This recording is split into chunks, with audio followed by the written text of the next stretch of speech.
Hello, my name is Tracey Tokuhama-Espinosa. I'm speaking to you from the Universidad San Francisco de Quito here in Ecuador.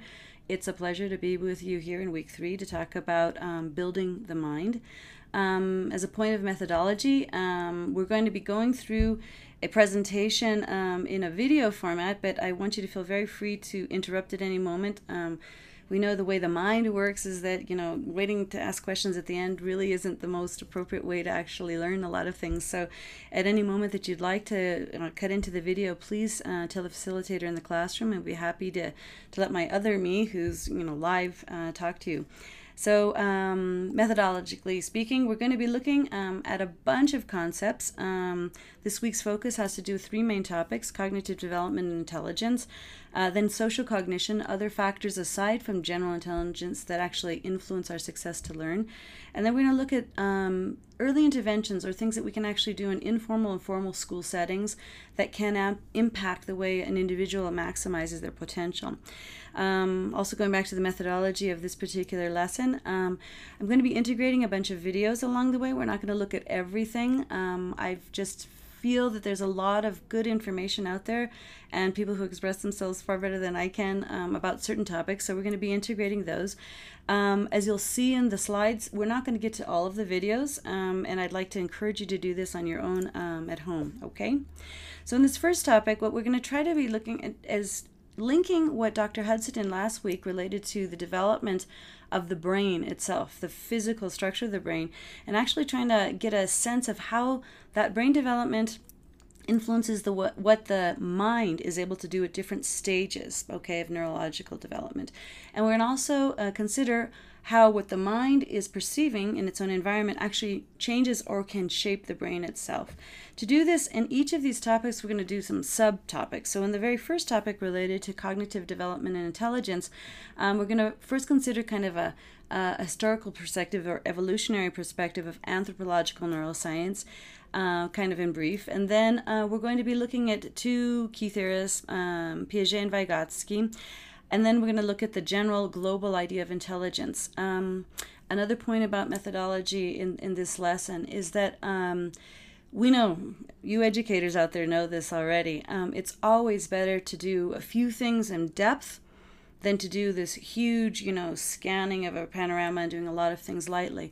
However, given the format that we have here, hopefully you're going to be able to use the supplementary videos and the supplementary readings to actually fortify this this depth aspect.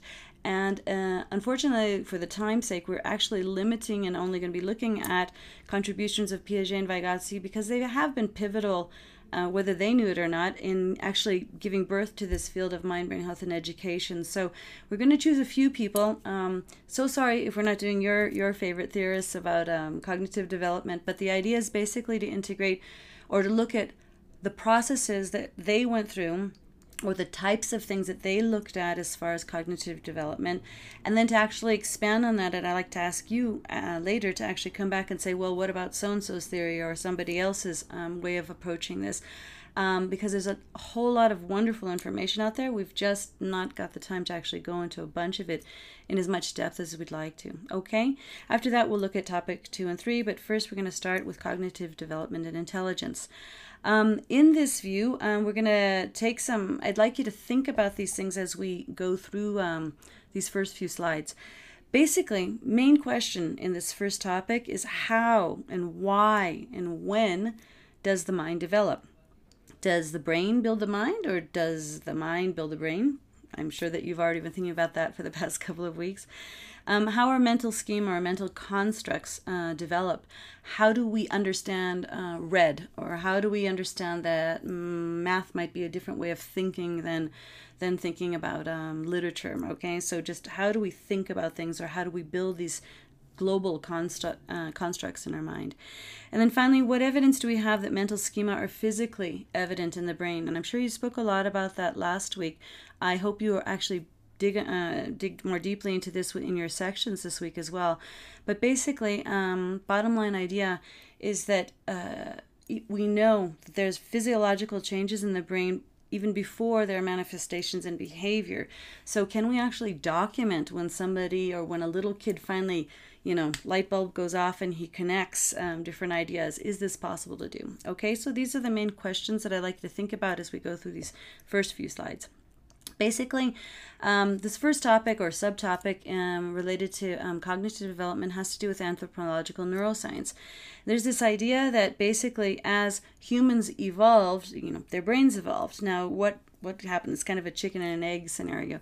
What caused what? So did the idea that we have our adaptation, there's a lot of theorists who are really working hard in this field to actually show, well, the way the environment imposed itself upon human beings made human beings innovate and adapt things and build different types of tools. Therefore, they actually, that changed their brains. And other people are taking it from the other direction and basically saying, no, humans were evolving due to small changes in their environment, and therefore their brains allowed them to have greater innovations than even their environment was demanding upon them. So basically, the way this field works is that they look at changes that actually occurred or suggestions, because nobody can look back at million-year-old brains. We just don't have those around. The tissue isn't there. So they only look at basically brain capacity, and that's not even a good indicator, because we know that Neanderthal man had bigger brains than we do right now. So the idea is to understand how different connections might have been made based on the type of tools that we were coming up with. So we realize that there's very big changes that occurred through the evolution of the brain related to spatial perception, motion detection, color detection, categorization abilities in the brain. And we have evidence of this in the types of tools that humans left behind. So basically, this evolution of the tools is giving us an idea of the way the human brain was actually changing dynamically. Now, why is this important in this class?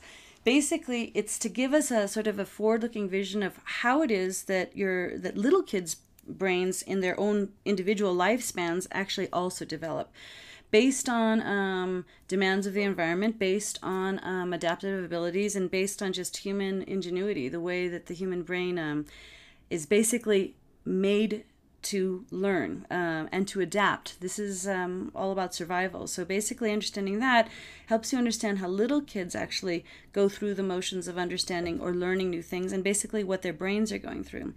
Now, anthropologically speaking, this is coming from this really wonderful concept of it's called the Baldon One Effect, that basically that anything that's going on in the environment that is beneficial to the learner can be manifested and then embodied and it's expressed in genes that will basically encoded for future generations. So basically, a concrete example, human beings have not been reading or writing for a very long time, only a couple thousand years ago. So basically, the idea, and this comes from Stanislaw Sahani's work, he basically talks about the idea of recycling, neuronal recycling. So areas of the brain that used to be used for scanning the savannah for the lion coming at you are now being readapted for things like basically perceiving written words on the page. So the idea is, when this is actually beneficial, human beings who are able to read and write have extended memories. They have a way, if you're taking notes right now, you're basically extending your working memory, because and then you're actually able to go back and turn this into long-term memory and real learning, because you've actually got sort of an extension of your brain. Your brain can't handle too much stuff at once, but if you take notes, it works for you. It helps you. You can learn more.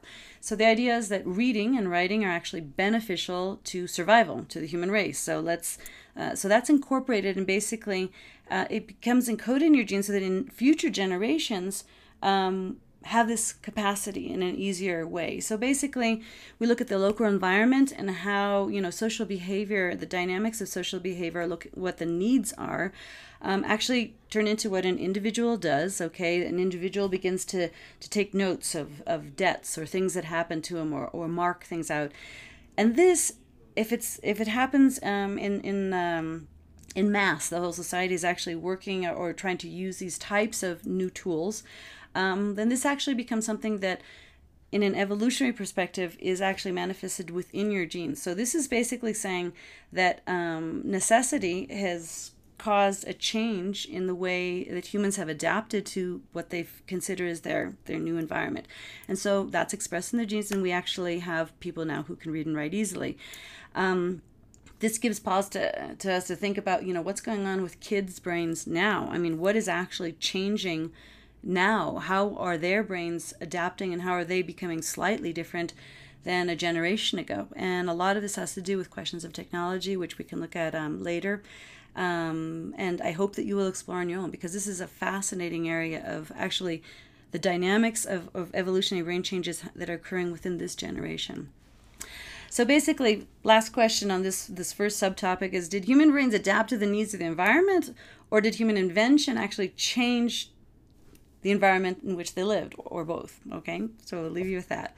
And you'll find, I hope people don't get annoyed with this tactic, but basically I would really prefer that you leave this particular encounter with far more questions than you had coming in. So I'm not here to answer any questions. I'm here to make you think about questions, okay?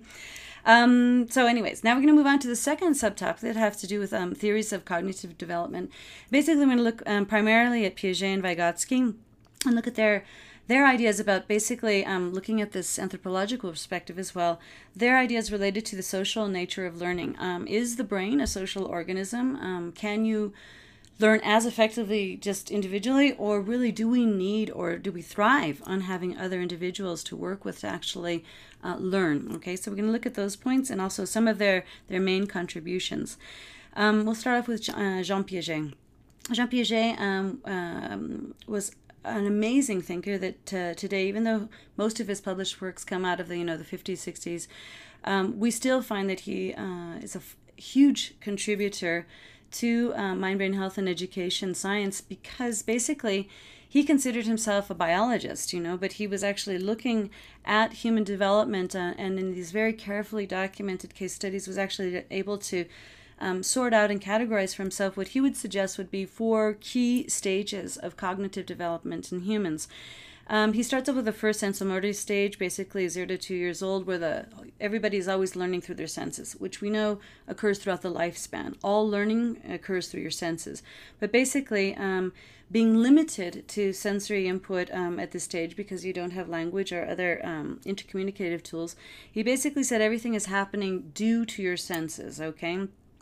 Then secondly, you went to the pre-operational stage, in which when children begin to acquire language, they actually find a new type of learning occurs because of a social dynamic that occurs, all right?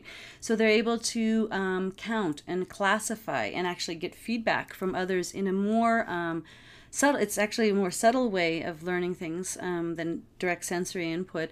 But it's actually, it's the huge foundations that are laid during these earlier years that create different types of habits or habitual ways of thinking or connecting different concepts in the mind. In the third stage, we get into more concrete operational stage. And students and kids at this order, they actually, because of the way that they order their world, that they actually can see their world, they are actually able to sort of reconceptualize things, and they go from a more personalized, egocentric, and focusing way that they are categorizing and seeing the world, and they're connecting with others, and they can actually begin to perceive what other people are understanding about the same concepts.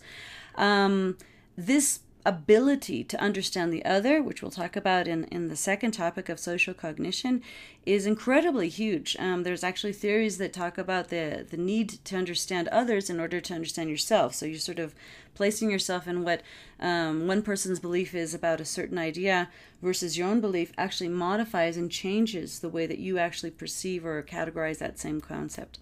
And finally, Piaget looked at this idea of formal operational stages.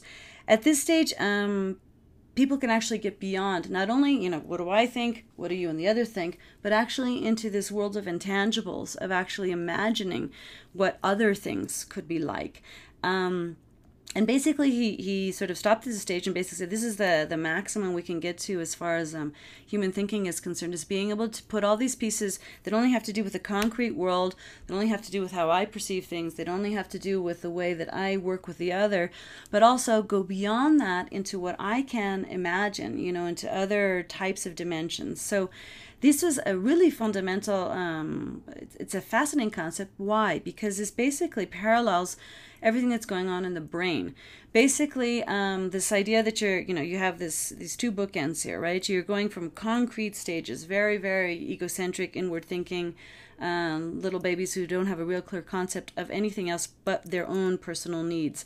And then going to this other extreme where you have adults or you have young teenagers who can actually go into abstract thinking, and they can internally reflect and they can project into new ideas that don't have to be anything physical or tangible.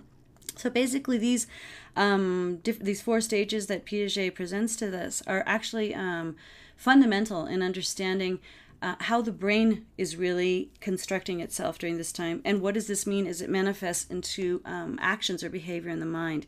To look at this, maybe to make this a little bit more concise and more clear, probably, we'd like to look at a video right now, a short video. It's just about 3-4 minutes long, and with that I hope you stay really clear with what Piaget was looking at. Thanks. So I'm going to make 2 rows of quarters.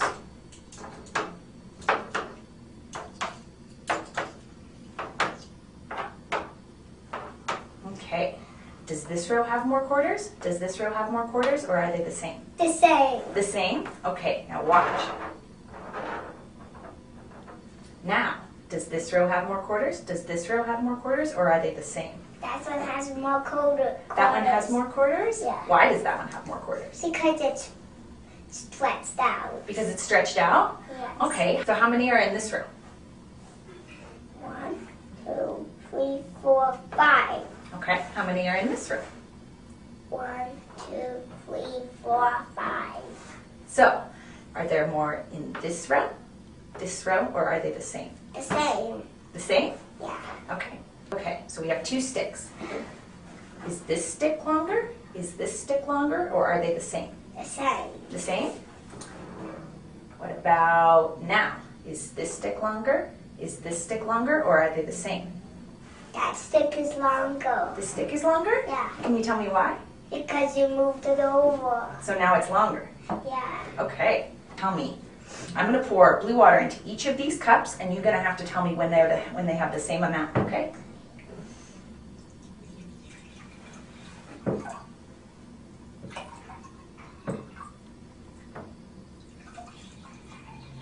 Okay, tell me when this one is the same. The same. The same? Those 2 are the same now? Yeah. Okay. They're the same?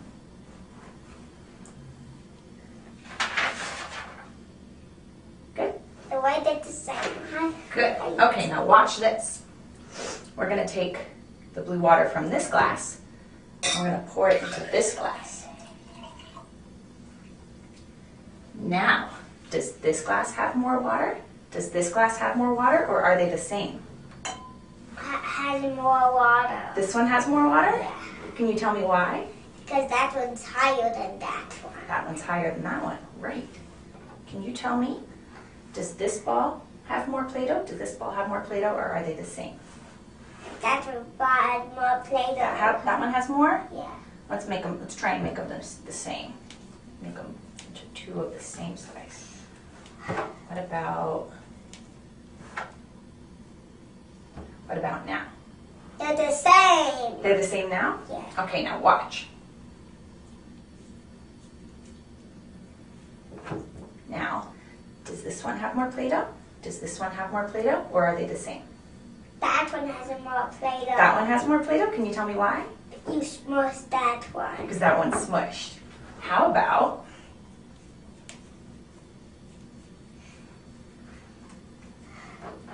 now? Does this one have more Play-Doh? Does this one have more Play-Doh, or are they the same? The same. Now they're the same. Why are they the same? You roll that one back up. Okay, great.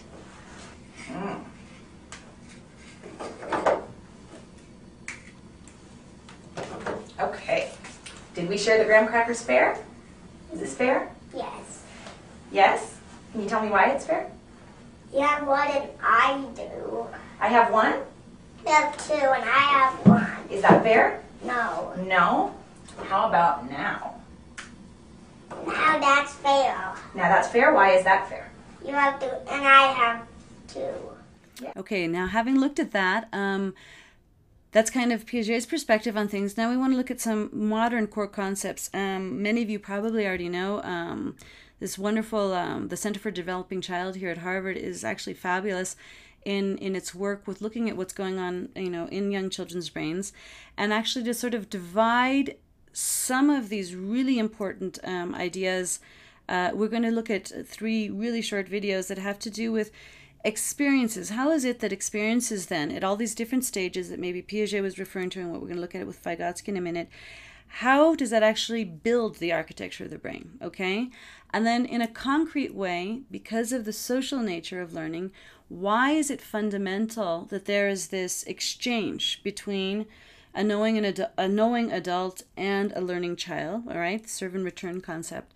And then we're going to talk about, I'd like to ask you this big question, well, as you watch these videos, does this really mean then barring all negative things, barring toxins in the environment, barring, asbestos in your walls, barring poor nutrition, barring all this, does this mean that the brain will work, the brain will pull itself together, that all of these things actually happen naturally? Is learning fundamentally a natural process? So we'll look at the toxic stress, how that derails normal development. So we're going to look at those quick videos right now.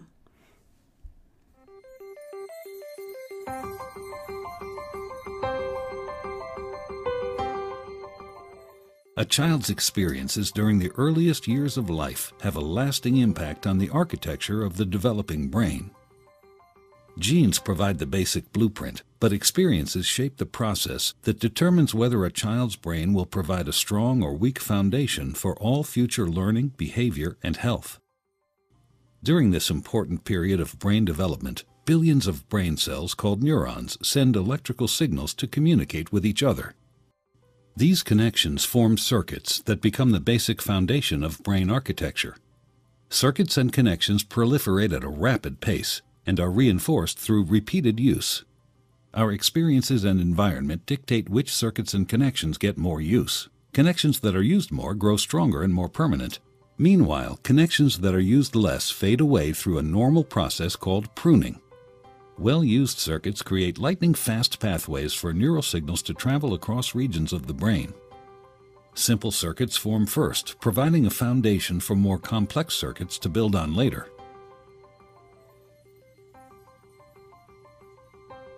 Through this process, neurons form strong circuits and connections for emotions, motor skills, behavioral control, logic, language, and memory during the early critical period of development. With repeated use, these circuits become more efficient and connect to other areas of the brain more rapidly.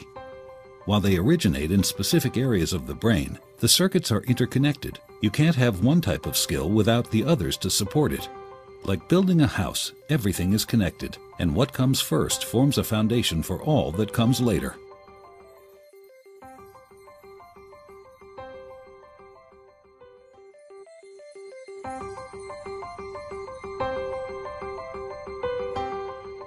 The key to forming strong brain architecture is what's known as serve and return interaction with adults. In this developmental game, new neural connections form in the brain as young children instinctively serve through babbling, facial expressions, and gestures. And adults return the serve, responding in a very directed, meaningful way. It starts very early in life, when a baby coos and the adult interacts and directs the baby's attention to a face or hand. This interaction forms the foundation of brain architecture upon which all future development will be built. It helps create neural connections between all the different areas of the brain, building the emotional and cognitive skills children need in life. For example, here's how it works for literacy and language skills. When the baby sees an object, the adult says its name. This makes connections in the baby's brain between particular sounds and their corresponding objects. Later, adults show young children that those objects and sounds can also be represented by marks on a page. With continued support from adults, children then learn how to decipher writing and eventually to write themselves. Each stage builds on what came before. Ensuring that children have adult caregivers who consistently engage in serve and return interaction, beginning in infancy, builds a foundation in the brain for all the learning, behavior, and health that follow.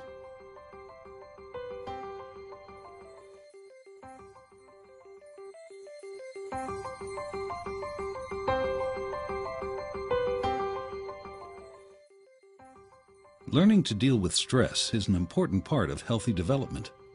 When experiencing stress, the stress response system is activated. The body and brain go on alert. There's an adrenaline rush, increased heart rate, and an increase in stress hormone levels. When the stress is relieved after a short time, or a young child receives support from caring adults, the stress response winds down and the body quickly returns to normal.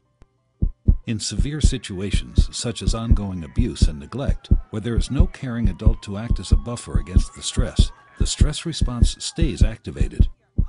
Even when there is no apparent physical harm, the extended absence of response from adults can activate the stress response system. Constant activation of the stress response overloads developing systems, with serious, lifelong consequences for the child. This is known as toxic stress. Over time, this results in a stress response system set permanently on high alert. In the areas of the brain dedicated to learning and reasoning, the neural connections that comprise brain architecture are weaker and fewer in number. Science shows that the prolonged activation of stress hormones in early childhood can actually reduce neural connections in these important areas of the brain at just the time when they should be growing new ones. Toxic stress can be avoided if we ensure that the environments in which children grow and develop are nurturing, stable, and engaging.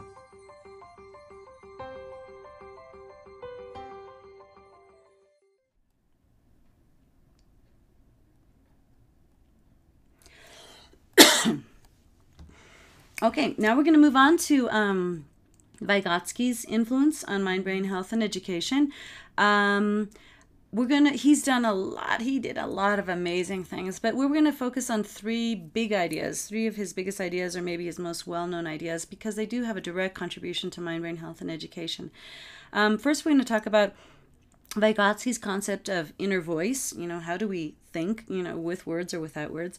Then we're going to talk very briefly about Vygotsky's zone of proximal development, which I think many of you might be very familiar with already, but it still remains a very core concept in educational settings, or how we learn as human beings.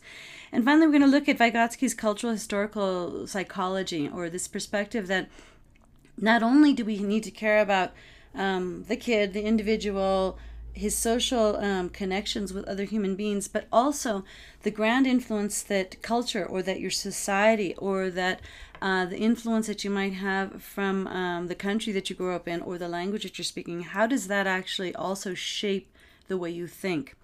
A quick introduction to this is we're going to look at this idea of Vygotsky's developmental theory, just a really quick recap of this in about 4 minutes.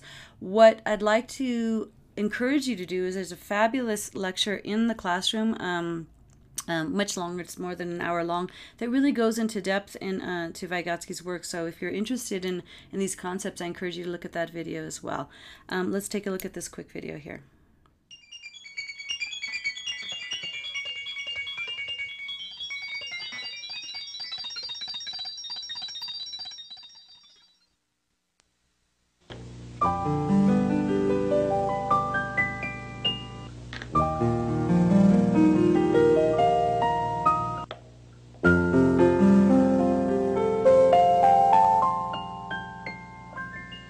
Vygotsky argued that learning impacts development. With early math, for instance, learning skills can hasten development. Rather than viewing this early counting as just rote reciting, Vygotsky would argue that it nudges a child towards a concept of the symbolic nature of number. Children construct knowledge. Learning can lead development. Development cannot be separated from its social context. Language plays a central role in mental development. Vygotsky envisioned a more complex relationship between development and learning than either the young Piaget or the elderly Pavlov had conceived. As we will see, Vygotsky gave great value to assisting children to use strategies to further their intellectual capacities. The next time we count them, I'm going to help you. Okay. Put your finger out and we'll count each one. 1, 2, and help you point. 1, 2, 3, 4. It is in this context that we will discuss the best-known part of Vygotsky's work, the zone of proximal development. Point to each one close to the bear and count loudly. 1, 2, 3. But when the teacher structures the activity differently, the same child can perform at a higher level, counting meaningfully to 17 without missing any bears. 15, 16, 17. Great job, Quentin. The area between the level of independent performance and the level of assisted performance is the zone of proximal development. It is here where the teacher must focus attention. Lev Vygotsky was born about 100 years ago in 1896 in Tsarist Russia. As Jews, the Vygotsky family, however prosperous, were outsiders in Russia under Tsar Nicholas, limits on how many could be formally educated. The odds were great, but miraculously Vygotsky gained a place. He also became interested in psychology and began doing research in this field. He also managed to write 7 books and dozens of articles before dying at age 37 in 1934. For Vygotsky, the social context influences more than just attitudes and beliefs. It has a profound influence on how we think as well as what we think. Vygotsky and his colleagues witnessed the rapid social changes in the Soviet Union that occurred when non-technical cultures did to participate in the quite technically advanced Western culture of the new empire. Vygotsky's work reminds us of the processes necessary for children to regulate their own internal and external behavior. Encouraging children to draw what they are experiencing, to talk to each other about it, to write about it, and even to talk to themselves about it, enables them to move towards being independent learners. Good job, Alex.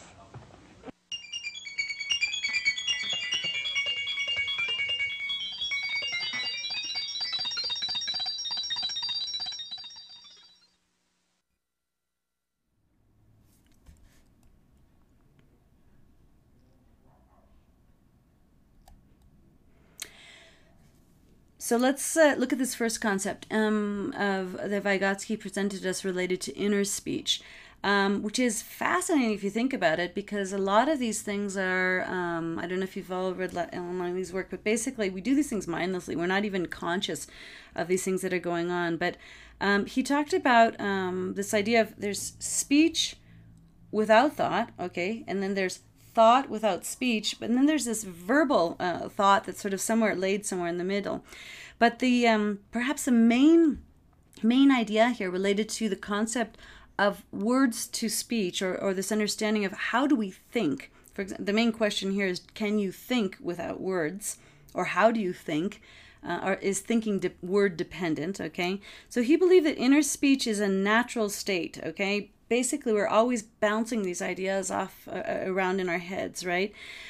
And that external speech develops from inner speech when there's enough social contact, okay? So through a gradual process of internalization, this is when you see, you know, these little kids are always talking to themselves, right? They're always talking to themselves and mumbling, you know, talking, you know, they're actually saying what's going on in their heads. They're actually, you know, letting that spill out.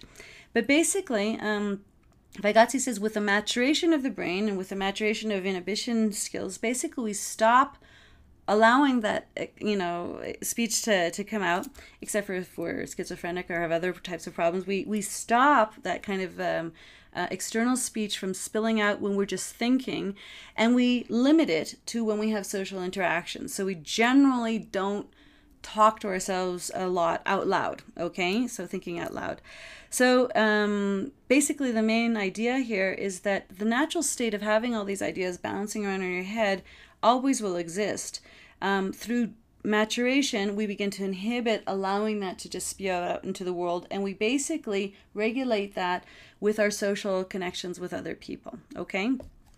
So what does this mean? Some of the qualities of inner speech, things that are happening inside our head, which is basically thinking, is that probably we're not thinking in full sentences. You know, we have very abbreviated things that are spilling out. It is private. We can actually think things to ourselves or tell we have an inner speech that can be saying a lot of things that our inhibition is going to keep us from saying to the outside world, we hope, in a lot of different cases. There's not necessarily any structural or formal syntax.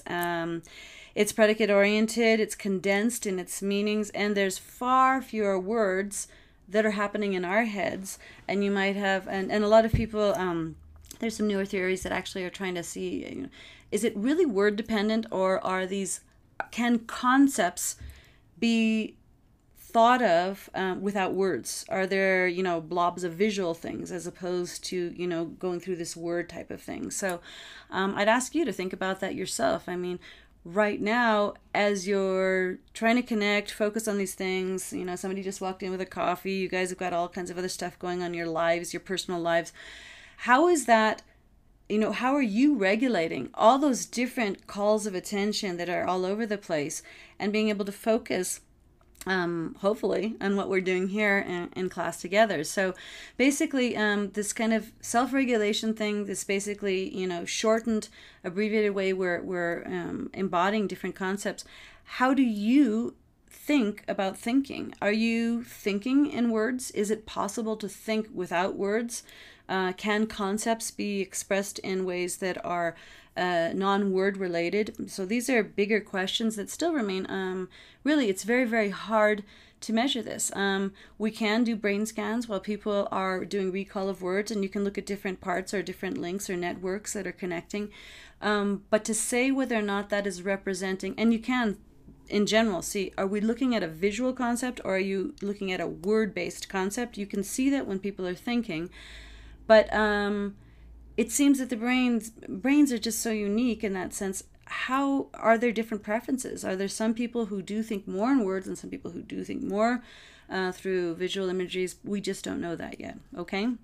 Okay, so we know, just in summation then, Vygotsky's concept of inner speech is that it's a line of social communication, okay? But speech is also something that's used to think, okay? It's internal, all right? And that we know that a child is mediating, you know, they use speech to mediate their thinking processes, all right? But then again, the opposite is true. The thoughts are also limited or mediated by speech.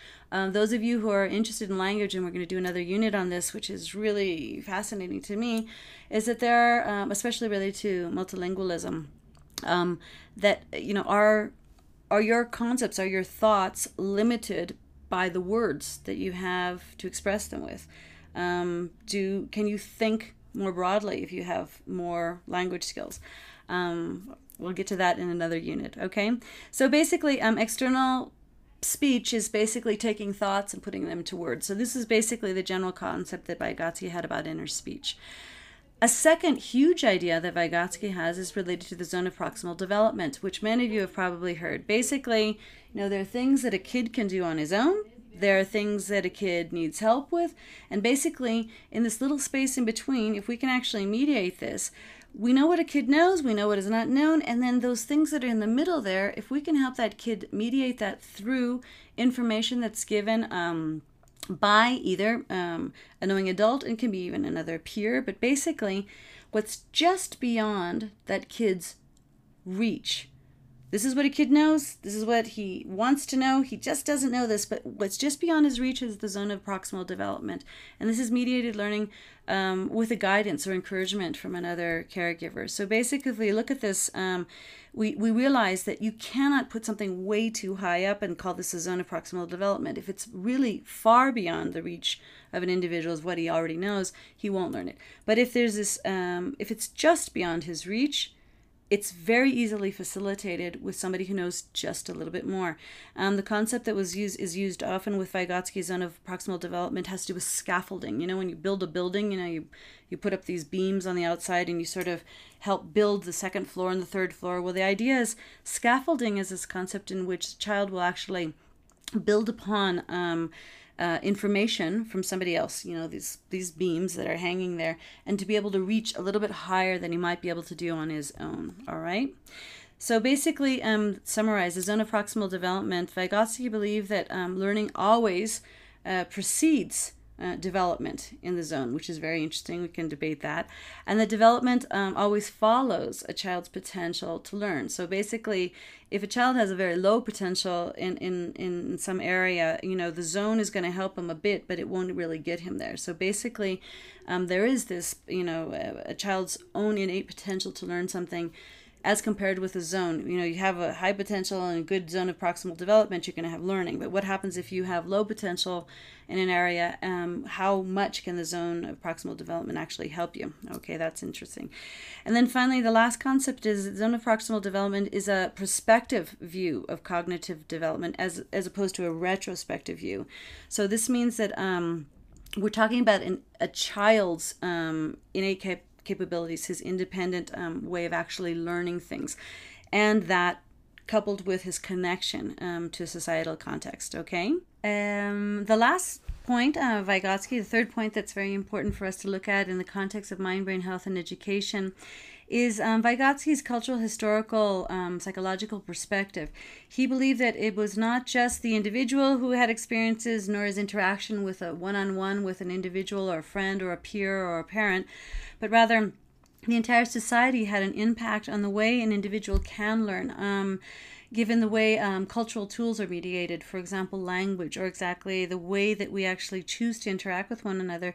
That also has an impact on the way we can learn. So basically, Vygotsky's view was that we had to go more broad than just an individual. We have to start with an individual, micro systems of analysis, basically the child, his home, his interaction. Then mesosystems that have to do with home values, things that are done within other settings that create not necessarily only value structures, but actually things that form attitudes towards the way we approach different learning environments. And then exosystems that have to do with basically external bodies, institutions that have an influence, and macrosystems that go beyond into actually cultural elements of an individual's life. So basically, if you think about, and we will talk about this later, the way language is structured, it has an influence on the way you do think about the whole rest of the world, the language, the words that you actually can use. So basically, these elements, the three elements that we mentioned about Vygotsky, are very important. The idea of the inner voice, the zone of proximal development, as well as this cultural perspective. To sort of sum up this vision, we'd like to look at basically comparative view. What is it that Piaget brought to the table in Mind, Brain, Health, and Education? What is it Vygotsky brought? Both of them, coming from this vision of a constructivist attitude, that an individual, and this is what we also know about brain studies, right? They're building, it's continually constructing on past knowledge. An individual has to build their own understanding of the world. So how do they actually do that? I'm going to show you a very quick video, 90 seconds, but basically to sort of summarize the comparison between these two people. Hang on just a second.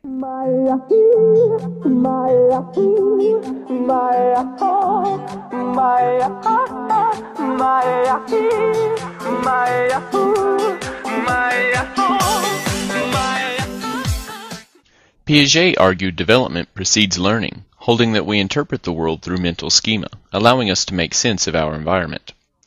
Learning happens when facing situations our mental schema cannot easily process, leading to disequilibrium. To re-equalize itself, the mind either assimilates new information or adapts to using new skills. Piaget calls this process of assimilating new information and skills into our pre-developed schema learning. Vygotsky agrees that learning happens by interacting with our environment. However, counter to Piaget, Vygotsky argues that learning precedes development. He holds that our present state of development is enhanced when confronted with new tasks just out of reach of our present abilities. The gap between our pre-existing development and what we can accomplish with the help of others is called the zone of proximal development. Vygotsky focuses on how proper instruction raises our ability through the ZPD as we internalize new information and skills. Learning takes place in the ZPD and precedes individual development. Piaget's theory deals more with states of development and mental schema, in line with Kant. Vygotsky's dialectical theory focuses mainly upon how instruction and society at large impacts learning, in line with Marx and Hegel. I find Vygotsky's theory more valuable as an educator because it focuses on the role teachers and society play in student learning and development.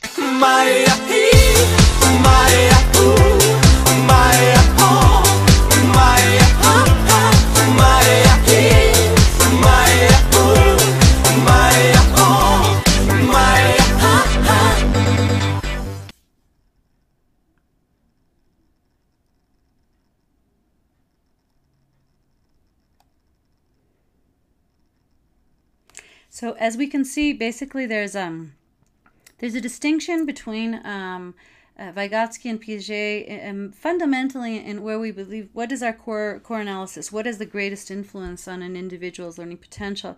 And Piaget always worked from the core of an individual. What does the individual believe? Individuals' constructive processes, the cognitive structures that are happening in one's own individual context.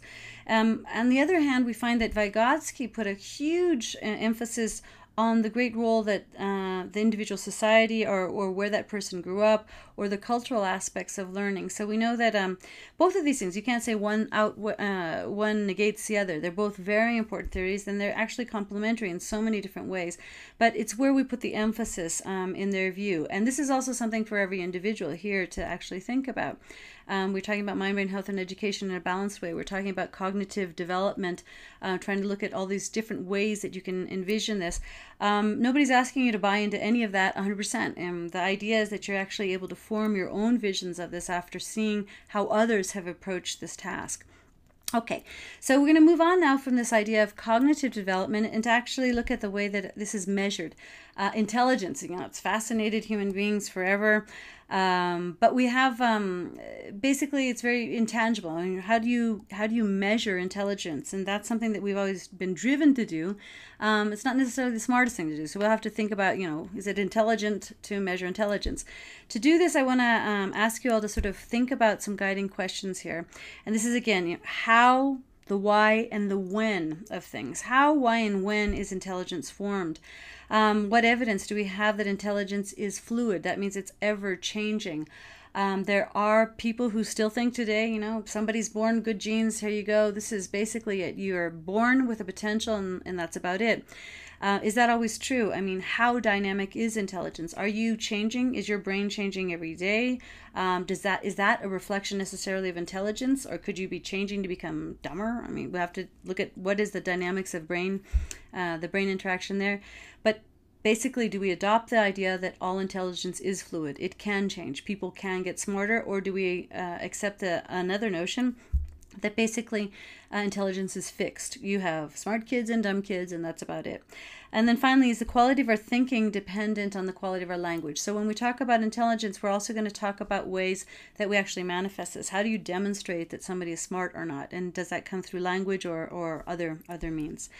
So basically, to begin with, it's kind of helpful, and I don't want you to sort of, you don't need to buy into any of these definitions, but I'd like to look at a collection of some of these definitions of intelligence across the ages, just to see if you can sort of pull from each of these explanations or each of these definitions, what would be your own definition of intelligence? If I were to ask you right now, quickly, give me 15 seconds of your time and write your own definition of intelligence. It's sort of like the elephant in the room. Everybody knows it's there, but very few people know how to sort of articulate its presence. So how would we actually define this? What is intelligence? I mean, it exists, it's there, but what do we call it, and how do we put that into words?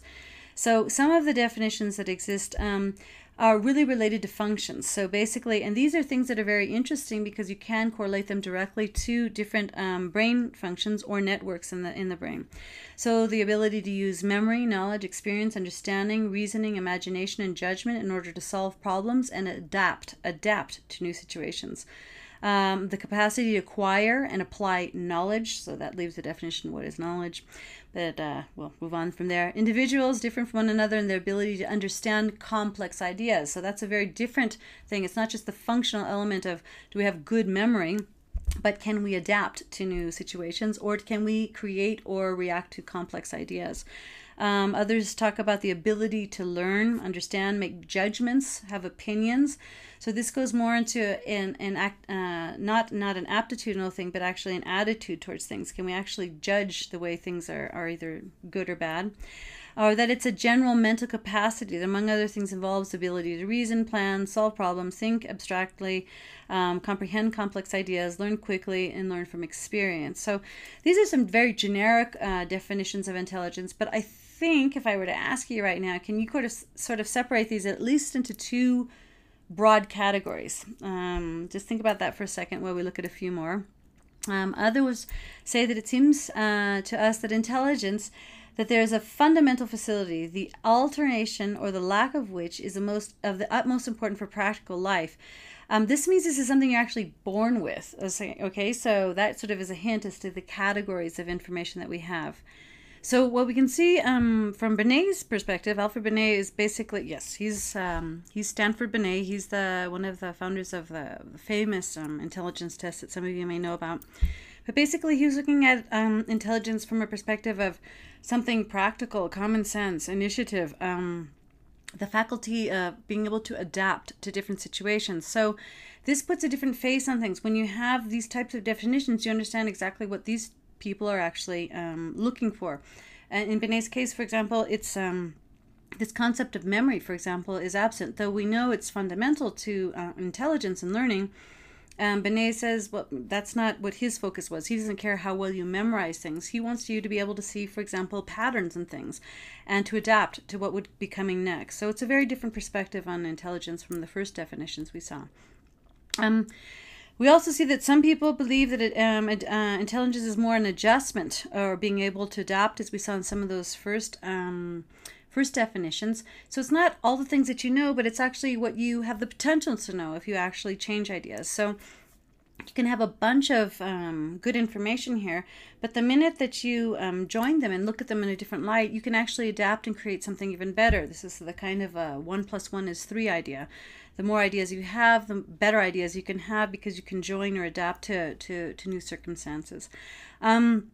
Or basically, Howard Gardner, intelligence is the ability to solve problems, create products that are valued within one or more cultural settings. So we know, for example, in the hills of Colombia, there are some kids who can really, literally, they can watch a cow approaching, and by the way it walks or how heavy it looks, they can estimate how many liters of milk is going to come out of that cow. Now that is really amazing, but is that intelligent? And so basically Gardner would say, well, if several cultures think that is a good definition of intelligence, then we'll buy into that. So basically, if you look across curriculum, across countries, across the world, you'll find that they all tend to share very, very similar points. They all test general language ability, general mathematic or logical ability. So there's some things that we teach in all schools around the world all the time. And then there's other things that are very culture specific. So the culture specific things aren't necessarily things that we're going to call intelligence. So basically to sort of, box in this definition a little bit more. Finally, good old boring, he believes that intelligence is just what's measured by intelligence tests. So, basically it's what we choose to put on the test and then we call somebody smart. What's important to realize, though, is that when we try to apply this whole idea of psychometrics, how do you actually measure this? What's very curious to find is the types of things that are on a lot of different intelligence tests tend to come up with similar readings. So basically when you have a typical bell curve, you'll find that most people are falling right in the middle there, except for all you guys at Harvard who have on the other side of the scale. But basically we find that most people, 68% of the population, is just going to be one standard deviation within the mean. So everybody has an average is going to be 100. So let's say average is 100, so that you're going to find very few people who are all these, absolute geniuses above 130. So you only have like 2% of the population are actually going to have higher scores than that on any intelligence test. what's very curious to note is that within a normal curve, if you look at the most popular intelligence tests used today within school systems, you'll find Welsh, Stanford, Binet, you'll find that they basically share the same curve. So that should tell us something about what's going in. The tests are basically testing similar things, right? And if you spread that out even further and look at all kinds of other tests or other sub-portions of the Stanford, Binet, or Welsh, you're going to find that they're not that different. So basically, the bottom line is this. Yes, there's a standard bell curve. We don't know exactly, we know that it's fair in that sense, but the content of what is being measured is really what we should be looking at. And in general, when we have devised these kinds of tests for schools, we're finding that they're basically measuring similar things or similar types of intelligences. Why? Because we're getting similar scores for different types of tests. All of this begs to ask a bigger or kind of maybe more macro question on this level, is whether or not intelligence has sort of sub-elements or not. There's a general acceptance now that when we talk about intelligence, you have general intelligence, G, okay? But then there are domain-specific intelligences. So, for example, you might find somebody who is terribly gifted in math, for example, and you might say, well, they have a domain-specific intelligence for math that's superior maybe to other people in the population. So you need to ask yourself, these tests then that we're looking at, they tend to be measuring general intelligence, right? Fluid intelligence. So if we're doing that, then you have to ask kind of another chicken and the egg thing. Does general intelligence give way to specific domain area intelligences, or is it the opposite, that general intelligence actually is born of very specific domains? So going back again to the very first slides that we looked at, anthropological view of neuroscience, is it that, we used to be good at a few little things, but then, the necessity means that now we have to do a lot more broader things, and then overall we're measuring a global intelligence or a general intelligence, which is very different from domain specific. It's kind of the chicken and the egg thing. So what happens first? So some people say general intelligence sort of gives birth, and that's, you're born with general intelligence, you have this, and then as you get older, you're able to refine domain-specific intelligences. That's one vision. Other people think that, no, the domains start off first. You start off with domains, and then they give birth to this wider, broader view of what would be fluid intelligence, crystallized intelligence on a general intelligence level. And then there's other people who actually think, I skipped a slide here. Other people who think that they're developed in parallel. Do they actually, are they born at the same time? So we have the general intelligence, which is your general potential for things, and then you also work on different domain-specific areas in parallel, okay? So there's all these different visions. It's not really, debate is almost on a philosophical level until you talk about the brain. If we're going to talk about the brain, then you have to ask yourself, what are we measuring? If we know that there's certain neural networks for certain connections related to symbol systems and math, which are distinct from certain symbol systems or networks that are related to language or retrieval of historical facts or faces or whatever it may be, if we know those things are different, then what is it that we're actually measuring? And when you're looking at a general intelligence test, you really aren't looking at those domain-specific areas. You're actually looking at more what we saw in those first definitions of an ability to adapt, to anticipate patterns, to actually envision or unite things that might not be black and white on a page, but that you're able to see how different things could potentially go together. So this actually tells us that while somebody might have really highly developed domain-specific areas of intelligence, that doesn't necessarily mean that's going to show up on a Joe average intelligence test. People who are pretty good with strong, logical abilities, and that's going to come across the scope of things. But say you have somebody who has an incredibly well-developed artistic sense or aesthetic perception, that may not come out in these typical intelligence tests. Okay, so in order to illustrate that, I want to share another idea with you, a video that we're not going to have time to actually share within this class, but I would like to really motivate you to look at this. Maggie Toplick has actually summarized really elegantly in 13 minutes or so, basically what is the problem with intelligence tests that we use today in school. So I hope I can encourage you all to have a look at that. Okay, so that's sort of wrapping up what we were looking at, the general idea of topic 1, which has to do with cognitive development and the global ideas of intelligence. We looked at some ideas of Vygotsky, Piaget, and also some definitions of intelligence and ways to measure it. Now we're going to look at topic 2, which has to do with social cognition. And this is kind of going back to the video I was recommending that you look at.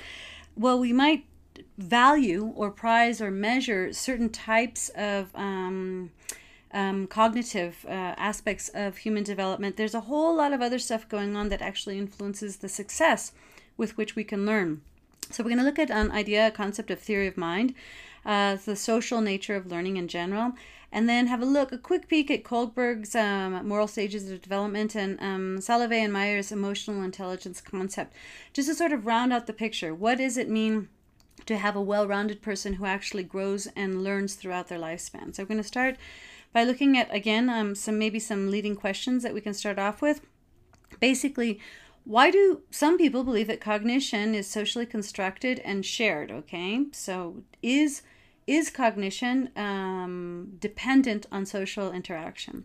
And second, are there social foundations of cognitive development? So is it necessary? I mean, do we have to have social constructs before we can have cognitive development? Is this another chicken and the egg thing, or is it basically one thing has to precede the other? And then finally, what's the relationship between cognitive, moral, and emotional development? So if you can think about those questions as we go through the next few slides, that'd be great. We're going to start off with an idea of theory of mind, which is a fabulous concept that basically says that the way we know ourselves is by knowing others. So basically, it's very hard for me to judge or understand or gauge my strengths or weaknesses as an individual, as a human being, until I actually get my head around what other people are doing. So understanding social expectations is a huge element of theory of mind. And it's actually something that it seems intuitive that as you grow, as your brain grows, and you get out of this sort of egocentric state and you start to look out towards the rest of the world, that there would be an impact, an influence. And as we saw with Vygotsky's work, the general impact that that your social context would have on your learning. So we know that there's something important there, but actually how would that work? And so it's kind of a he said, she said, I think this person is thinking, that person is thinking, and then you can all be totally wrong. It's kind of a game of broken telephone. So there's two main elements that are important to consider. One, very fundamentally related to mind, brain health, and education, is related to mirror neurons. Mirror neurons it's a fabulous idea, a fabulous concept that we know we have very limited knowledge, less than 15 years of study, that on basically neurons in the brain that fire when we perceive other people doing something. So basically, this started off with studies that were done in Italy that showed that a monkey seeing somebody pass by eating something, all of a sudden the monkey's sitting there doing nothing, but their neurons start firing like crazy as if they're eating something. So this is fascinating idea, is that maybe seeing somebody else triggers our own mind to kick into gear. So they did more experiments, and you see people throwing a baseball themselves will have certain motor neurons going off. But people watching somebody else throw a baseball will have their mirror neurons firing, okay? So the idea is, if our mind, our brain is so connected to the other, the idea is that we can perceive or anticipate what the other will actually be doing next, or what the other might be thinking. When this theory was sort of like, it excited a lot of people because it explained a lot of things that didn't have explanations before. And as everything else that's called a theory of multiple intelligence, this theory of mind, this is a theory. Nobody's proved anything yet. And we're going to see in just a second a short video by Dan Siegel that actually puts that all into context. But basically, a lot of people got excited about this because they realized that this might be an explanation for some things, for example, like autism, a misconnected mirror neuron system that was not, completely linked up, meant that understanding the other was almost impossible. And it's not the fault of the person who's got this problem. It's the fault of this mirror neuron system that wasn't working or isn't working correctly. So we still don't know if that's true. But the idea of being able to understand yourself better by understanding or knowing the other is a huge concept in mind, brain health, and education. So hope you enjoy this video.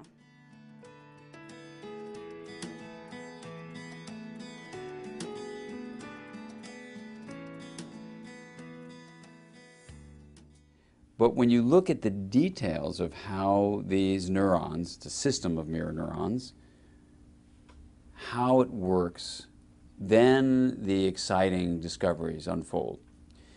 So if I were studying your mirror neurons, what would happen is if I did an action that was just totally random, your mirror neurons would not fire. If I did an action which had kind of repetition to it even, you may not be able to figure out what I was intending to do after just one or two repetitions.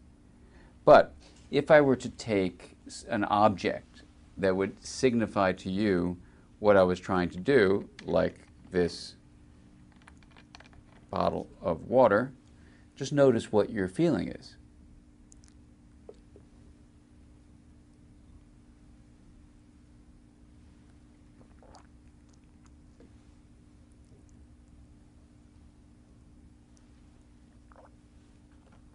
So you may have noticed that the feeling was very different when I had a bottle in my hand versus when I was just moving my hand in a similar way. What that tells us is that when you know the intention behind an action, a different system in your brain is activated. We now know that that system involves the mirror neurons and other areas of the brain, so that what you do is you follow a sequence of action. And when you can predict that sequence, you can determine what the implication of that sequence is. So when I have a bottle in my hand, you know I will continue to drink like this, not toss it at you, for example. That ability to understand the sensory implications, that is what you're going to see, of the motor actions that you're perceiving, allows you to create a map in the mind, if you will, that's correlated with neural firing patterns in this mirror neurons superior temporal area complex that creates a neural representation, a neural map of my intention in your head. In other words, beyond just seeing behavior, we see the intention beneath the behavior from the very beginning. Now, that's how we create the human capacity to imitate behavior.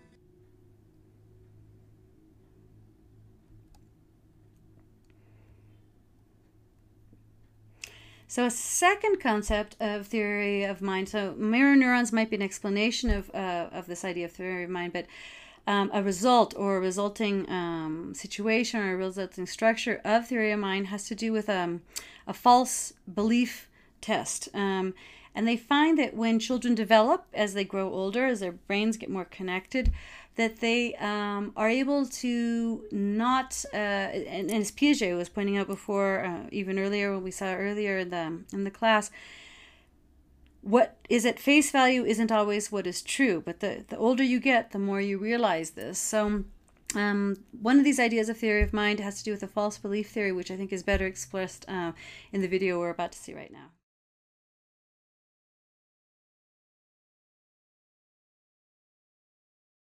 You're gonna have a tea party with Play-Doh. I wanna serve myself. Here, Sarah. No! Well, you've probably discovered that however smart your 3-year-old is, she doesn't seem able to put herself in someone else's mental shoes, to imagine how they think and what they believe.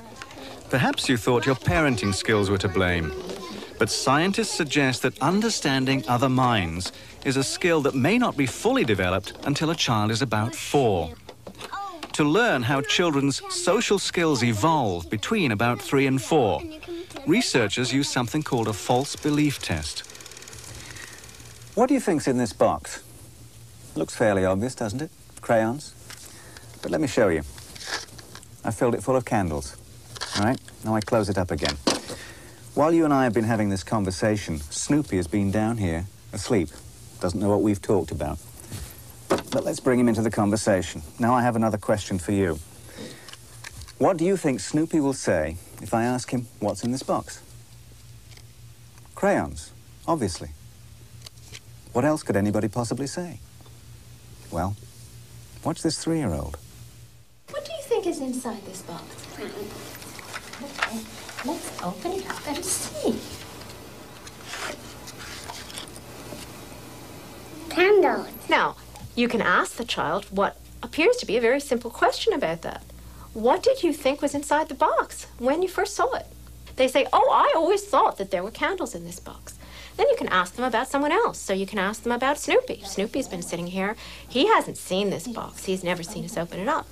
What does Snoopy think is inside this box? Candles. You can say the same thing. Snoopy will think there are candles inside of this box. And what that indicates is that the children's view of how minds work is very, very different from the view that you and I would have. Yes. Did you see it? In the mind of the 3-year-old, everyone sees the world much the same way. There's no difference between what I think and believe and what everyone else, including Snoopy, thinks and believes. It is, in a sense, a naive and innocent view of the world, a kind of mental Eden. And then, about 4, comes the fall from grace. Now, if you take the 4-year-old, quite typically the 4-year-old will tell you that, as a matter of fact, he thought there were crayons in the box, and then he found out that there were candles in the box. You can ask him about Snoopy, and he'll say, oh no, Snoopy will think that there are crayons in this box. Great, why will he think that? Because it's a crayon box. Mm-hmm, that's right, and that's going to make him think they're crayons. What's really in the box? Candles. Right. And then you get the 5-year-olds who are just utterly blasé and think that this is such an obvious thing, it's silly even to ask the question. What that shows is that by the time children are 4 and 5, they have a view of the mind that looks much more like our view of the mind. They understand that things can be tricky and deceptive, that you can change your mind, that things aren't always the way that they seem. And that gives them a very different vision of how the mind works and how people work. Remember, we're sharing this. Oh, I need that. And then it's my turn. Children who pass the false belief test now understand that other people can have different beliefs, even mistaken beliefs. Some scientists suggest that this test is further evidence of innate brain circuits specialized for reading other people's minds. They call it a theory of mind mechanism. Okay, so basically, in summary, excuse me, theory of mind has to do with all things that would have to do with interactions with other people. Okay, so theory of mind can't develop in a vacuum all by yourself. You do need to have contact with other people. This can be executed by making inferences, by interpreting other people's emotional states. It can be through anticipating discourse by giving hints and seeing what happens after that happens, or after the incident occurs. By helping little kids, for example, make predictions, you know, oh, what do you think is going to happen next? The first house blew down, the second house blew down. What do you think is going to happen when the wolf blows at the third house? So basically helping kids develop what would be inside of somebody else's mental state. So the general global idea of theory of mind has a lot to do with the way our social interaction helps define ourselves, okay? We're going to move on now, and I apologize that all of these concepts are kind of glossed over. It's to give you guys ideas about how there are different ways that the brain, as it develops, gives birth to the mind. So there's so many different angles to this that in a really quickie, 2-hour lecture, this is really hard to cover. But I do want to give you sort of an understanding of what the terrain looks like so that you yourselves can actually piece these things together and make some judgment calls, because there are some people who feel really strongly that we need to be just focused on cognitive development. And these are people who want to see, good test scores in schools or whatever. And there's other people who say, no, we have to have nice members of society. So let's look more at this whole theory of mind. How do you connect with the other? there's a balance there, and I'm going to leave that to you, and nobody can tell you what's the most important thing. I do believe all of them, play a role here, which is why, we want to have you have a broader vision of all of these ideas at once, and then we can sort of piece our own visions together individually. So we look at two more things. Kohlberg's stages of moral development and also emotional intelligence. Kohlberg is an older idea, but phenomenal in its time in the 70s, when he basically lay down a series of experiments which were really fascinating.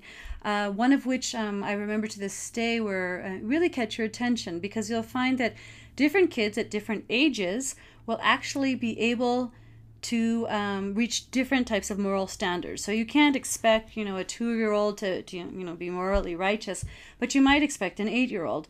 So in a classic experiment, one of these questions that was posed to different kids were something, for example, Johnny walks into a room and he accidentally breaks, at that time, 10 records, CDs or whatever it is, okay, these days, but he accidentally breaks 10.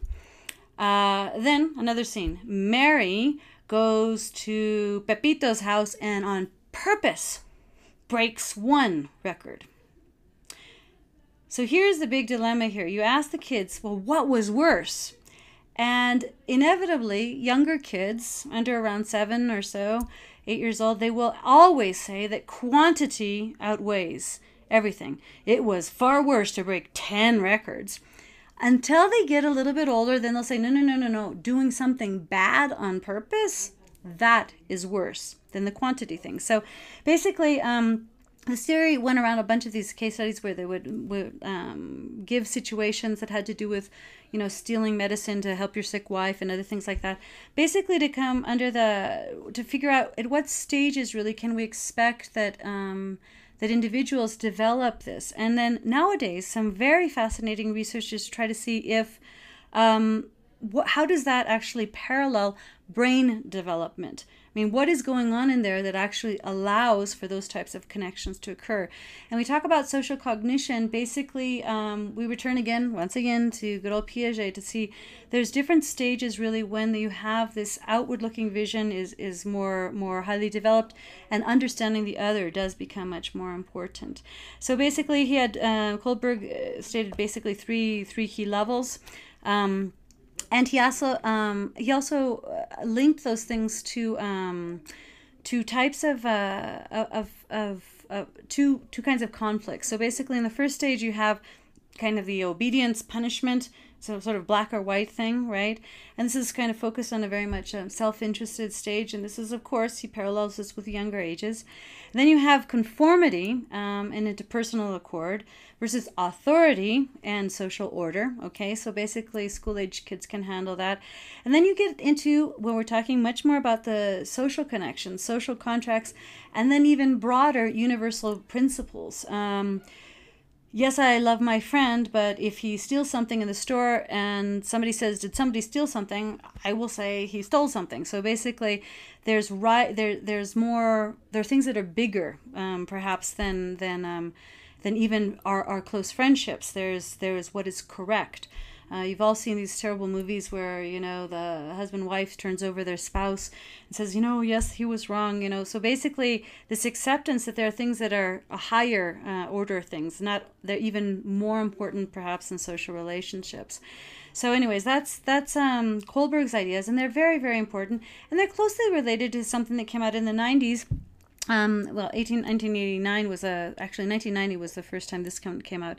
But Salovey and Mayer actually suggested this idea, though other people had even earlier. Aristotle even talked about emotional intelligence. But basically, laying it out and saying, what are the pieces of emotional intelligence, and what does this have to do with the way or how we can learn across the lifespan? So they were basically the first to sort of put this down in paper and actually break this down into different structures. And one of the most classic ways that we sort of look at this now is popularized by Daniel Goleman. But basically, the idea is there are different levels. One thing has to do with recognizing something, and then the other is regulating it. And then the other parallel has to do with myself, and the others have to do with the other. So basically, first stage, and this has to do with being very young. You have at the top there by self-awareness. This is the me and the recognition. Can I understand? Can I label? And this has to do with language now. Can I articulate, my emotions? Those of you who teach preschool or know or work with small kids, one of the best things you can help a small child do is to say, well, okay, I know you feel angry, label it, right? Because John took the ball from you. Okay, so cause and effect. What made you feel that? So basically helping a child articulate and identify and be able to say, yes, I feel angry. Yes, I feel sad. Yes, I feel hurt, or whatever it is. So being able to recognize the emotion is a very big thing. Secondly, would come, throughout the lifespan, self-control, being able to regulate your own behavior. Then coupled with that, that's the me aspect. But then the other is, can I recognize the feelings of others? Can I recognize their emotional states? Can I empathize with what they're feeling? Do I feel what they feel? Okay. And then, and even farther on level, then how and in what way can I influence what they feel? Can I get them into the right mood to do the things that would be best for our group or whatever? Can I manage others' emotions? So basically that's the global concept of what they were presenting in different formats, and different people have taken emotional intelligence and turned it all around in different ways, but basically they have those are the basic core concepts. When we look now, okay, even a last vision of what would be development. We were talking about, how does the brain give birth to the mind? We've looked at cognitive development, we've looked at social cognitive development, and now in this another classic that has been, Erik Erikson was sort of an unknowing contributor to this whole field as well, but basically understanding a psychosocial development. So how does this evolve throughout the ages? So basically, I'd like to recommend that you have a look. It's a 12-minute video. We're not going to take the time to do this right now in class, but I'd like to recommend this nice summary that explains the 8 stages of psychosocial development according to Erikson as well. Okay, so that's wrapping up topic 2. To get into the last topic, we're going to look at interventions. Are there such things as great starts, informal education or informal education? Do we have a recipe for success? Do we know how to go about cultivating, bringing out the best in all these kids in all of these different ways? Is there a system? So what is the evidence that exists out there? So we're going to start with the big classic, there's a debate. Is it worth putting money into early childhood education? So in what levels can we say it is or isn't? And then look at what are characteristics of appropriate practice.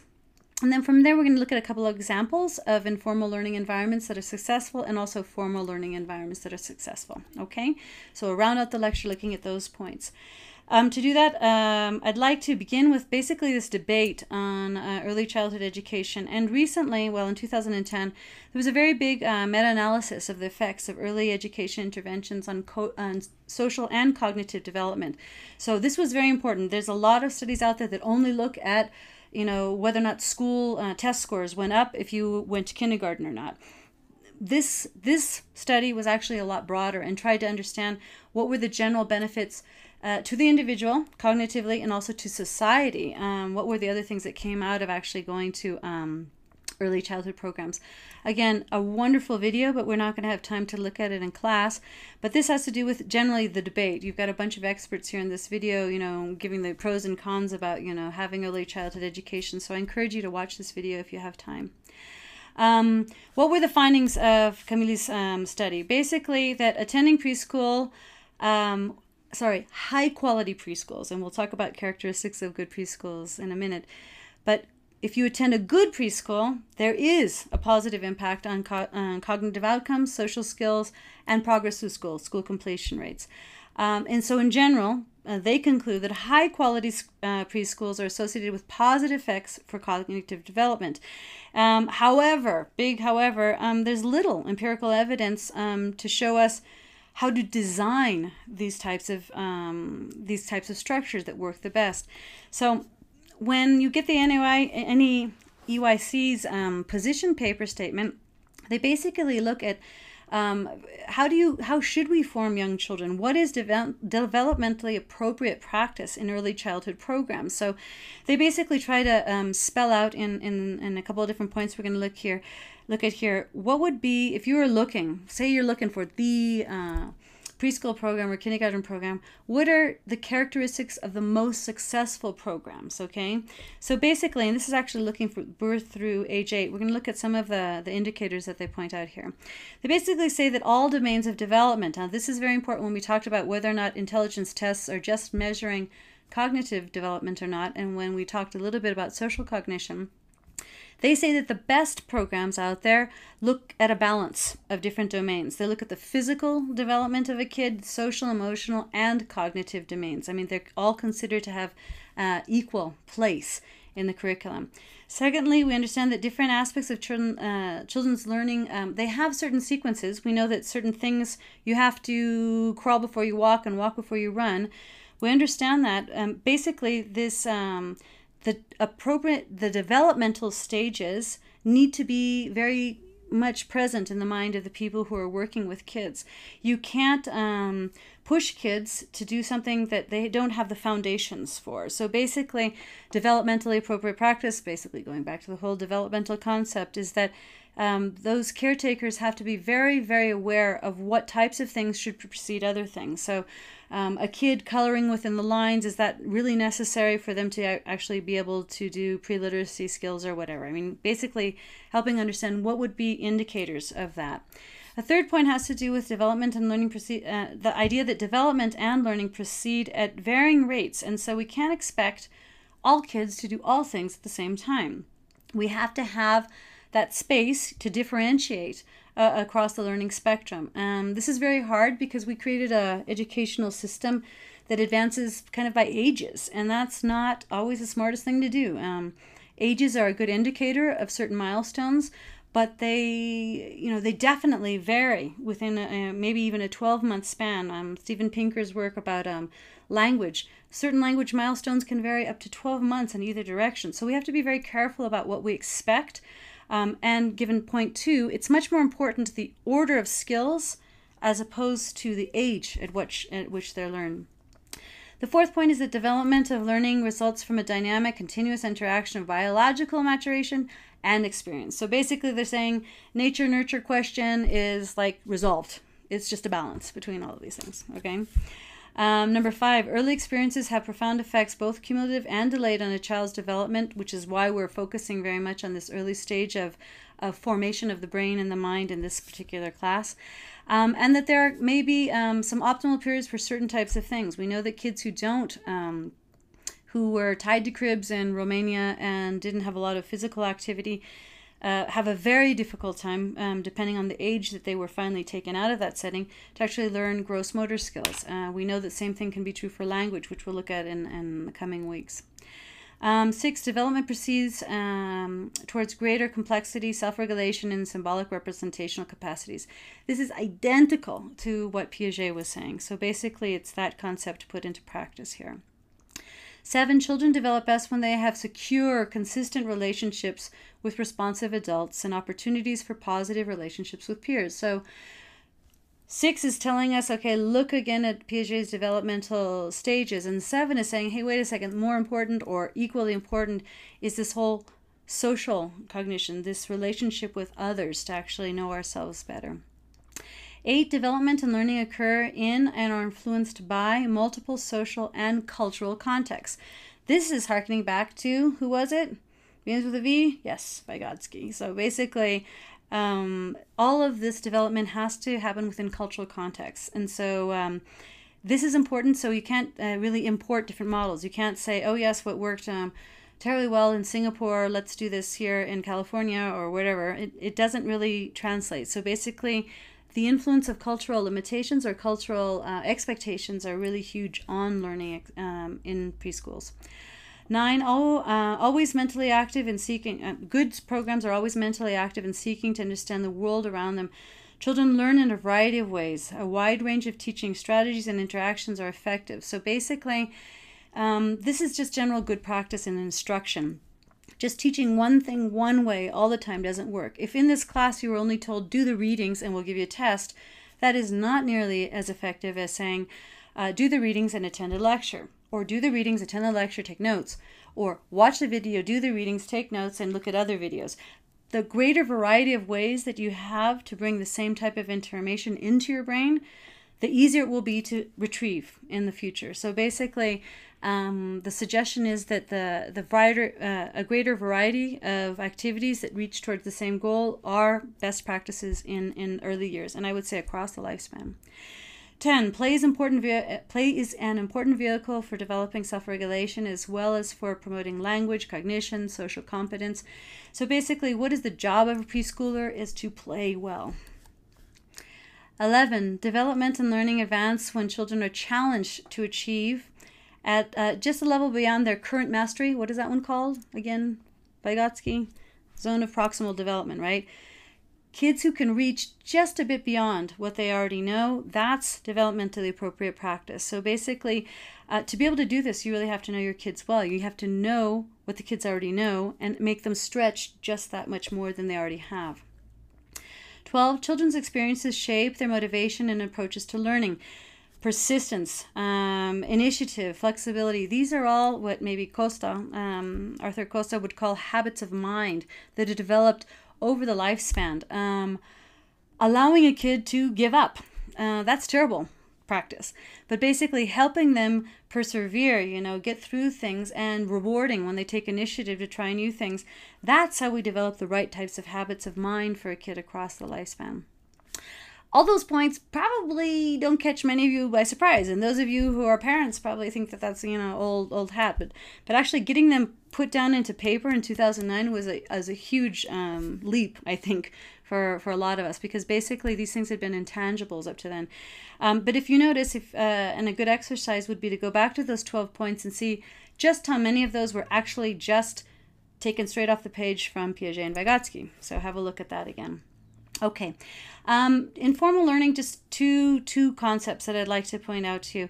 One has to do with what kids do when they're not in contact with other human beings. So we know, my mother calls this the one-eyed babysitter. We know that TV, is there. It's part of our culture, our society, and we know that there's a lot of bad TV out there. But then we know that there's a lot of good TV.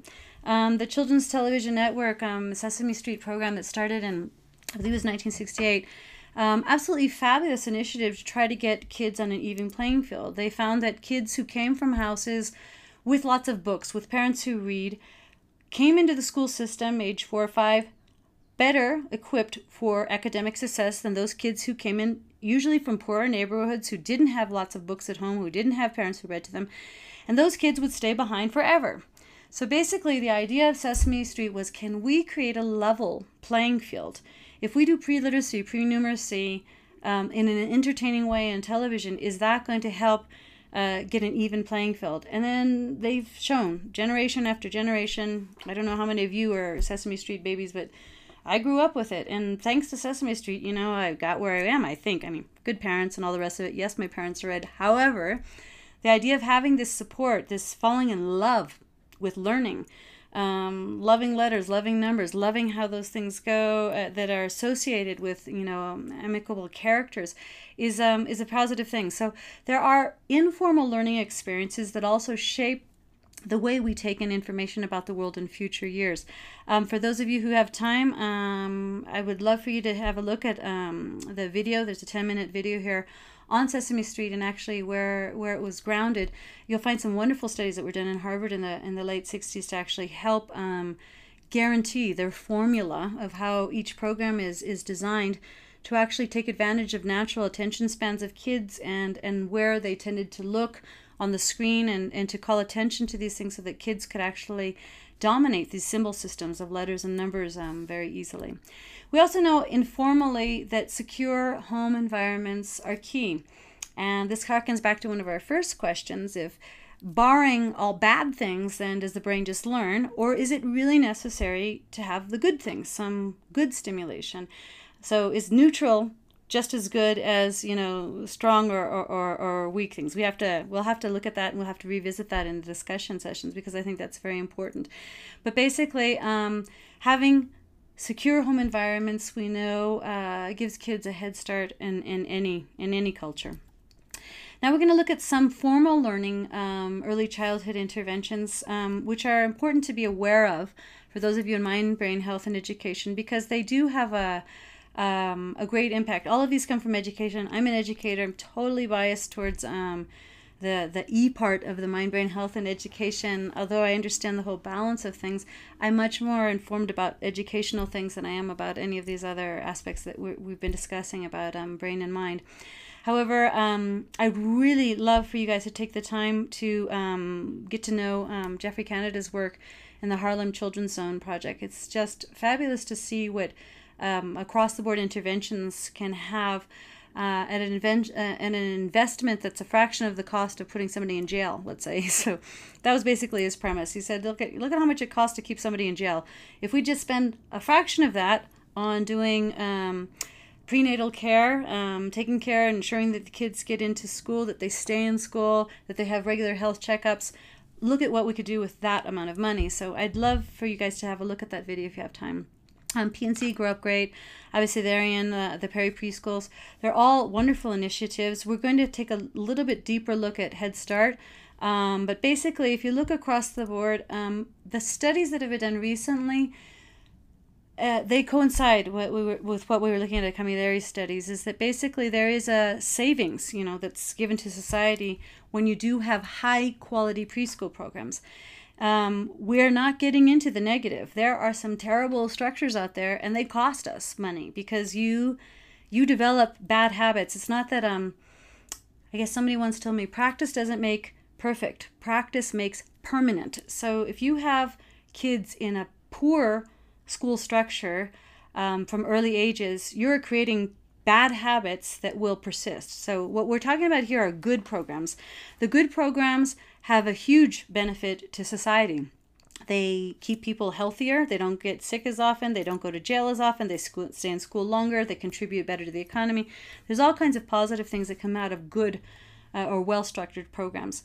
One of the examples of a good program would be Head Start, which seeks to promote school preparation. It was meant to be a school prep program, but it was actually in response to, and basically history it comes from Johnson, when he wanted to declare the war on poverty. One of the bigger initiatives was to try to get students who had not had good preschool experiences, who didn't have access to high quality schools or teachers, get them in a setting where they could actually have a good start, a head start in school. So we're going to take a really quick, I'm sorry, we're not going to look at this particular video because this one is actually a history of Head Start for those of you who are interested in understanding more or less what's happened over the years. In summary, we can say that over the past, since 1965, or almost 50 years, Head Start has served more than 30 million children. Over 1 million children are served each year. It's in every state of the United States.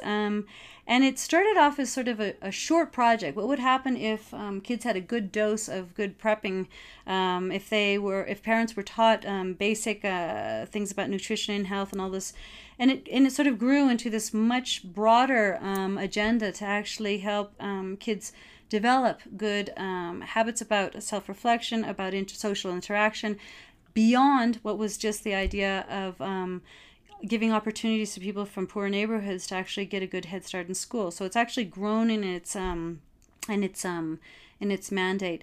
We're going to look at a very short video.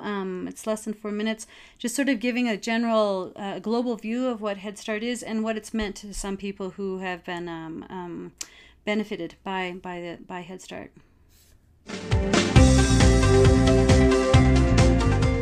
For most parents, the benefits of preschool education are obvious, but with tuition averaging nearly $1,000 a month, those benefits can be out of reach. Fortunately, low-income families do have an option. It's called Head Start. Tony has more. Well, Head Start began as part of the war on poverty with an ambitious goal to end the cycle of poverty by supporting low-income families with their emotional, educational, and health needs.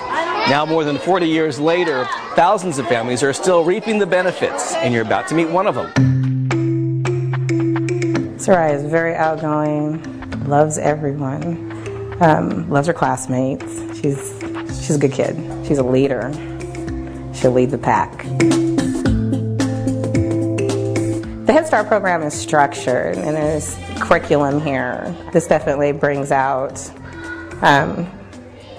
those skills and personalities. A, B, C, D, E, F, G. You know, you do learn a lot from the kids. One morning she was coloring and she kept saying, Amarillo, Amarillo. I'm like, what is she talking about? I looked at the crayon and it was yellow. Amarillo is yellow. I'm just so happy that she's been here with a team of teachers that go that extra yard, and that is, they dedicate their whole entire life to doing this.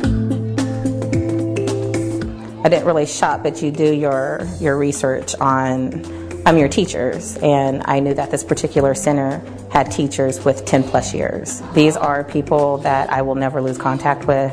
They are in our lives. Again, I can't stress how nice it is to have 20 kids in one classroom that have 3 teachers. That alone is, you get a lot of one-on-one.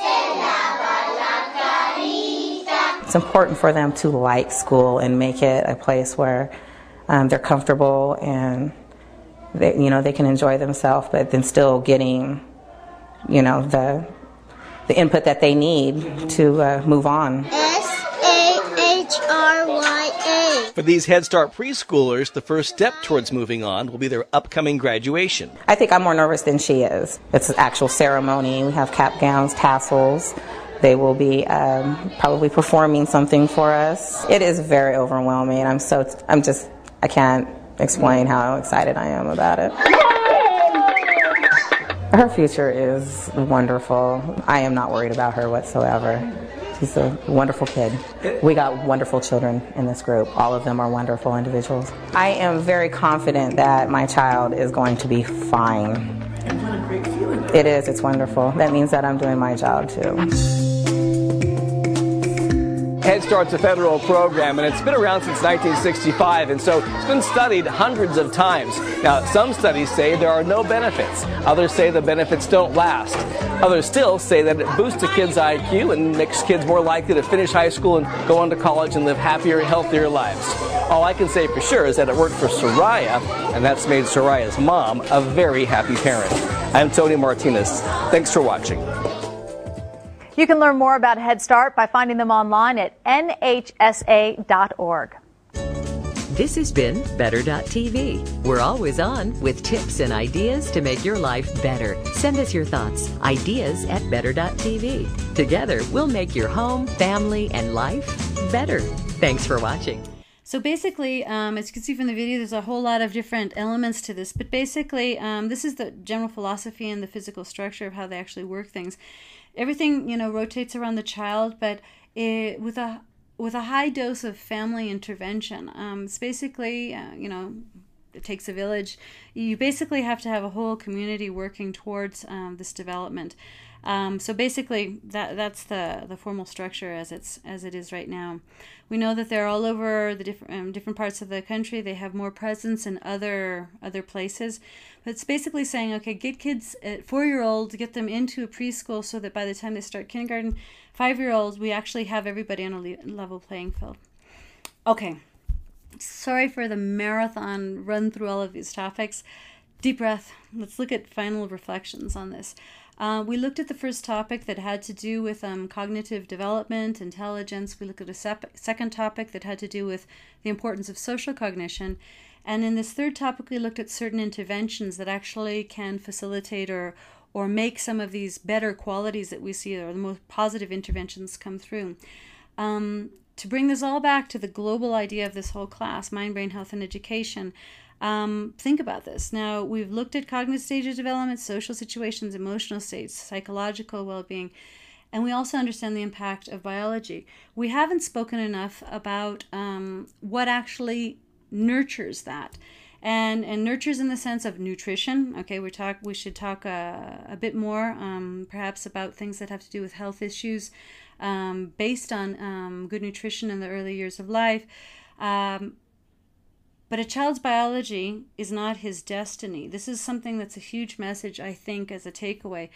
It is hugely important, vital, what's going on during pregnancy, prenatal care, early years. However, it's not the whole story. We know kids who can be, have wonderful births and wonderful, early year nutrition who still fall through the cracks. So there's other stuff going on there. We also know kids who, despite having a mom who takes drugs and despite having all kinds of other stuff happen to them in poor conditions and lack of good nutrition or care at the home, they still come out on top. Why?